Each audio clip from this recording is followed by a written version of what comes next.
Good evening traders, good evening investors. This is സിയത്ത് ലിക്കൽ. എല്ലാ വീക്കെൻഡുള്ള മാർക്കറ്റ് ഔട്ട്പുട്ടിലേക്ക് നമുക്ക് കടക്കാം. കഴിഞ്ഞ ആഴ്ചയിൽ നിഫ്റ്റി ഏകദേശം ഒരു 300 പോയിന്റിൻ്റെ ഒരു റാലി നമുക്ക് കിട്ടി.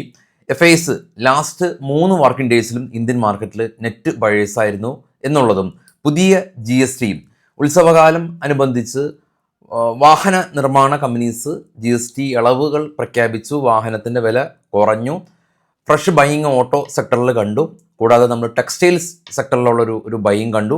ഡിഫൻസ് സെക്ടറിലുള്ളൊരു ബൈയിങ് കണ്ടു. ഏറെ നാളുകൾക്ക് ശേഷം IT സെക്ടറും ഈ ഒരു റാലിയിൽ പങ്കാളിയായി.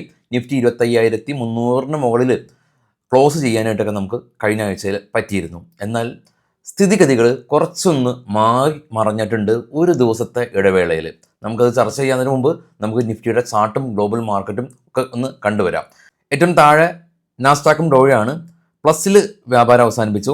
അതിന് മുകളിലുള്ള 3 യൂറോപ്യൻ മാർക്കറ്റും സ്ലൈറ്റ്ലി നെഗറ്റീവിൽ ക്ലോസ് ചെയ്തു. പിന്നീടുള്ള ഏഷ്യൻ മാർക്കറ്റിൻ്റെ കഥയെല്ലാം തന്നെ നമ്മൾ കണ്ടിട്ടുള്ളതാണ്. എന്നാൽ പ്രശ്നങ്ങൾ ഉള്ളത്. പ്രശ്നങ്ങളുള്ളത് ട്രംപ് ഒരു പുതിയ അനൗൺസ്മെൻറ്റ് ചെയ്തു. ഇദ്ദേഹം ഏകദേശം $1,00,000 H-1B വിസ ആപ്ലിക്കേഷന് വേണ്ടിയിട്ട് റിക്വയർമെൻ്റ് ആയിട്ടുള്ളത്. ഇത് നിലവിലുള്ള US IT കമ്പനീസിനെയും ഇന്ത്യൻ IT കമ്പനീസിനെയും അത് ദോഷകരമായി ബാധിച്ചേക്കാം. ഏകദേശം 71% ഈ H-1B വിസ അപ്രൂവലായിരിക്കുന്നത് ഇന്ത്യക്കാണ്. 11% മാത്രമാണ് ചൈനക്കുള്ളൂ. അത് എക്സ്ക്ലൂസീവ്ലി ഇന്ത്യനെ മാത്രം വലിയ തോതിൽ ബാധിക്കുന്ന ഒരു കാര്യമാണ്. അതുകൊണ്ട് തന്നെ ഇന്ത്യൻ IT കമ്പനീസ് US മാർക്കറ്റിൽ ലിസ്റ്റ് ചെയ്തിട്ടുണ്ട്. ആ IT കമ്പനീസിൽ ഒരു ഇടിവ് ഉണ്ടായിട്ടുണ്ട്. ADR സ്റ്റോക്കുകൾ എന്ന് പറയുന്നത് നമ്മൾ അമേരിക്കൻ ഡെപ്പോസിറ്ററി റെസിപ്റ്റ്സ്. കാരണം ADRൽ ഇൻഫോസിസ് 3.4ഉം വിപ്രോ 2%-ൻ്റെയും ഒരു ഇടിവ് കാണാം ഏറ്റവും ടോപ്പിൽ. അപ്പോൾ അതാണ് നമുക്ക് തിങ്കളാഴ്ച നമ്മൾ കാത്തിരിക്കുന്ന ഒരു നെഗറ്റീവായിട്ടുള്ള ഒരു വിഷയം.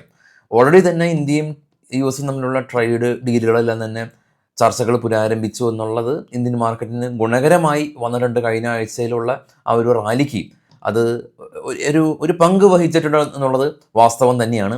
അപ്പോൾ ആ ഒരു സമയത്ത് തന്നെയാണ് ട്രംപിൻ്റെ ഈ ഒരു H-1B വിസ നയത്തിനെതിരെയുള്ള ഈ ഒരു നീക്കം ഇന്ത്യൻ IT കമ്പനീസിനെ അത് വലിയ തോതിൽ ബാധിക്കും. നിഫ്റ്റിയിൽ തന്നെ ഇൻഫോസിസും വിപ്രോവും ഉൾപ്പെടെയുള്ള ഒരുപാട് കമ്പനീസ്, വെയിറ്റേജ് ഉള്ള കമ്പനീസ് ഉണ്ട്.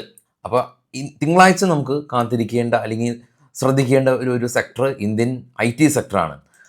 ഈ നിഫ്റ്റിയുടെ ചാർട്ട് നോക്കുമ്പോൾ തിങ്കളാഴ്ചത്തെ ആ ഒരു ലോ 25,071 തന്നെയാണ് കഴിഞ്ഞ ആഴ്ചയിലെ ലോ. അവിടെ നിന്നും മാർക്കറ്റ് ഘട്ടം ഘട്ടമായിട്ട് കയറി 25,352 ക്ലോസ്.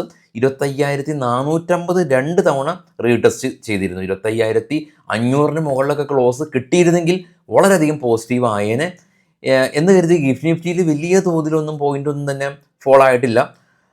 ഇനി നമുക്ക് കാത്തിരുന്ന് കാണേണ്ടതായിട്ടുണ്ട് തിങ്കളാഴ്ച ഇന്ത്യൻ IT സെക്ടറിൻ്റെ പെർഫോമൻസ്.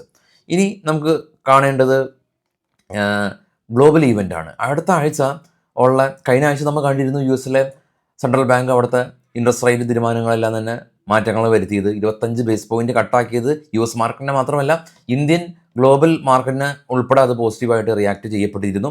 ഈവൻ അവിടുത്തെ സെൻട്രൽ ബാങ്ക് തലവൻ ജെറോം പവൽ ജോബ് മാർക്കറ്റിനെ പറ്റി നെഗറ്റീവായിട്ടുള്ള ഒരു ന്യൂസ് പറഞ്ഞിട്ട് പോലും വലിയ തോതിൽ നെഗറ്റിവിറ്റി ഇല്ലാത്തതിൻ്റെ കാരണം 25 ബേസ് പോയിന്റ് റേറ്റ് കട്ടാണ്. കൂടാതെ ഈ ഒരു വർഷം 2 തവണ റേറ്റ് കട്ടും അദ്ദേഹം പ്രോമിസ് ചെയ്തിട്ടില്ലെങ്കിൽ കൂടിയും അദ്ദേഹം അത് ജസ്റ്റ് ഒന്ന് മെൻഷൻ ചെയ്തിട്ടുണ്ടെന്നുള്ളത് തന്നെ പോസിറ്റീവാണ്. കാരണം ട്രംപും ജെറോം പവലും തമ്മിലുള്ള രണ്ടുപേരും ഒരു വിപരീത ദിശയിലാണ് പലപ്പോഴും അഭിപ്രായ പ്രകടനങ്ങൾ നടത്താറ്.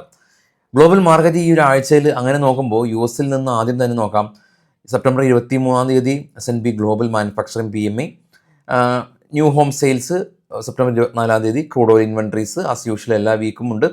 GDP ഡേറ്റ സെപ്റ്റംബർ 25 ഉള്ള GDP ഡേറ്റയും എക്സിസ്റ്റിംഗ് ഹോം സെയിൽ ഡേറ്റയാണ് US നിന്നുള്ള പ്രധാന ഡേറ്റ. കൂടാതെ September 26 core PCE price index ഡേറ്റയും അത് വളരെയധികം റെലവൻ്റ് ആയിട്ടുള്ള ഒരു ഡേറ്റ തന്നെയാണ്. അതും ജസ്റ്റ് ഒന്ന് ഫോക്കസ് ചെയ്യുക. ഇനി യൂറോസോണിലേക്ക് പോകുകയാണെങ്കിൽ യൂറോസോണിൻ്റെ central bank non monetary policy meeting ഉണ്ട്.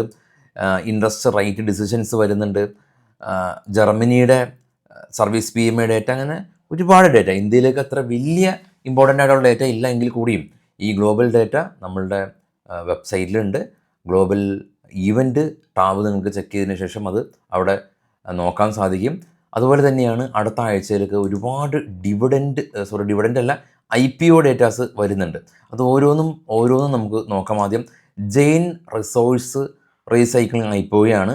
ഇത് 1206 കോടി രൂപയുടെ IPO സെപ്റ്റംബർ 24 മുതൽ 26 വരെ. പ്രൈസ് റേഞ്ച് 220 രൂപ മുതൽ 232 രൂപ വരെ. Anand share stock broking IPO 745 കോടി രൂപയുടെ IPO സെപ്റ്റംബർ 23-25. Price range 393 414. അതുപോലെ അലൻഡ ഇലക്ട്രിക്കൽ IPO ഉണ്ട്. പാക്ക് പ്രീഫാബ് ടെക്നോളജി IPO ഉണ്ട്. ജാരോ ഇൻസ്റ്റിറ്റ്യൂട്ട് ടെക്നോളജി IPO ഉണ്ട്. ഗണേഷ് കൺസ്യൂമർ പ്രൊഡക്റ്റ് IPO ഉണ്ട്.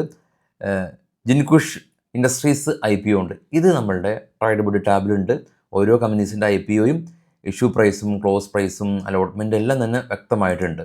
ഇനി നമുക്ക് നോക്കാം സ്റ്റോക്കുകളുടെ കുറച്ച് വാർത്തകൾ. നമ്മൾ കളക്ട് ചെയ്ത കുറച്ച് സ്റ്റോക്കുകളുടെ കുറച്ച് വാർത്തകളുണ്ട്.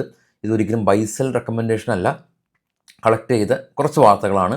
ഇനി ബാക്കിയുള്ള ന്യൂസുകളായിട്ട് നമ്മൾ നാളെ രാവിലെ 7:30 എത്തുന്നുണ്ട്. അപ്പോൾ എല്ലാ ദിവസവും രാവിലെ 7:30 മുമ്പായിട്ടും വൈകിട്ട് 7 മണിക്ക് മുമ്പായിട്ടും പ്രീ മാർക്കറ്റും പോസ്റ്റ് മാർക്കറ്റും നമ്മൾ ദിനംപ്രതി ഉണ്ട്.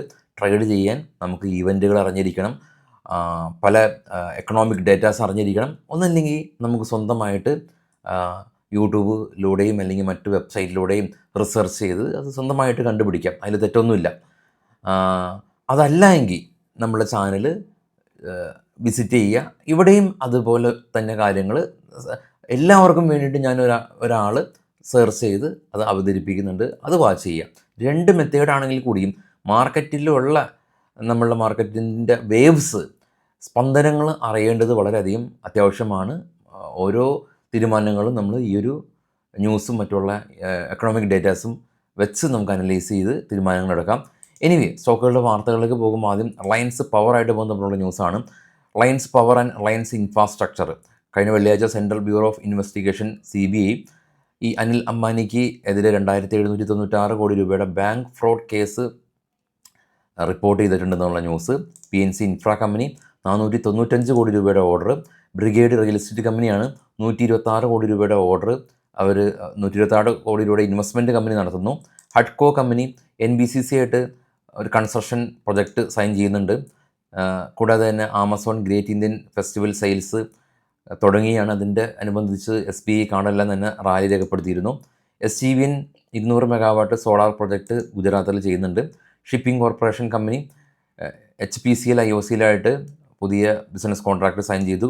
ലുപ്പിൻ പുതിയ മെഡിസിൻ ഡ്രഗ് കൺട്രോൾ അതോറിറ്റിയുടെ അംഗീകാരം ലഭിച്ചു. റെഡിങ്ടൺ കമ്പനി ഡേറ്റാബേസ് ഓർഡർ ലഭിച്ചു. NDTV company good times TV ആയിട്ട് പുതിയ ബിസിനസ് കോൺട്രാക്റ്റ് സൈൻ ചെയ്തു. Morphine network capital company IFCA ഇവരുടെ പുതിയ ഫണ്ട് അപ്രൂവ് ചെയ്തിട്ടുണ്ട്, fund raise. HG infra company Rajasthan based ആയിട്ടുള്ള 3 സോളാർ സബ്സിഡിയറി കമ്പനീസിനെ ഇവർ അക്യൂർ ചെയ്തു. ന്യൂ വെബ് ടെക് കമ്പനി 450 കോടി രൂപയുടെ ഓർഡർ ലഭിച്ചു. അസോസിയേറ്റഡ് ആൽക്കഹോൾ കമ്പനിക്ക് 2025 legacy builder of distillery industries award ലഭിച്ചു. ശക്തി പമ്പിന് 702 കോടി രൂപയുടെ ഓർഡർ ലഭിച്ചതായിട്ടുള്ള 14 ന്യൂസുകളാണ് നമ്മളിപ്പോൾ കളക്ട് ചെയ്തിട്ടുള്ളൂ. ഇപ്പോൾ ശനിയാഴ്ചയാണ്, ഞായറാഴ്ചയായിട്ട് ഇനിയും ഒരുപാട് ന്യൂസുകൾ നമ്മൾ കളക്ട് ചെയ്ത് തിങ്കളാഴ്ച രാവിലെ ആ ന്യൂസുകൾ ഉൾപ്പെടെ നമ്മൾ തിങ്കളാഴ്ച രാവിലെ പ്രീ മാർക്കറ്റ് സെക്ഷനിലായിട്ട് എത്താം. അപ്പോൾ എല്ലാവർക്കും നല്ലൊരു വീക്കെൻഡ് ഇതിനെ ആശംസിക്കുന്നു. Thank you all.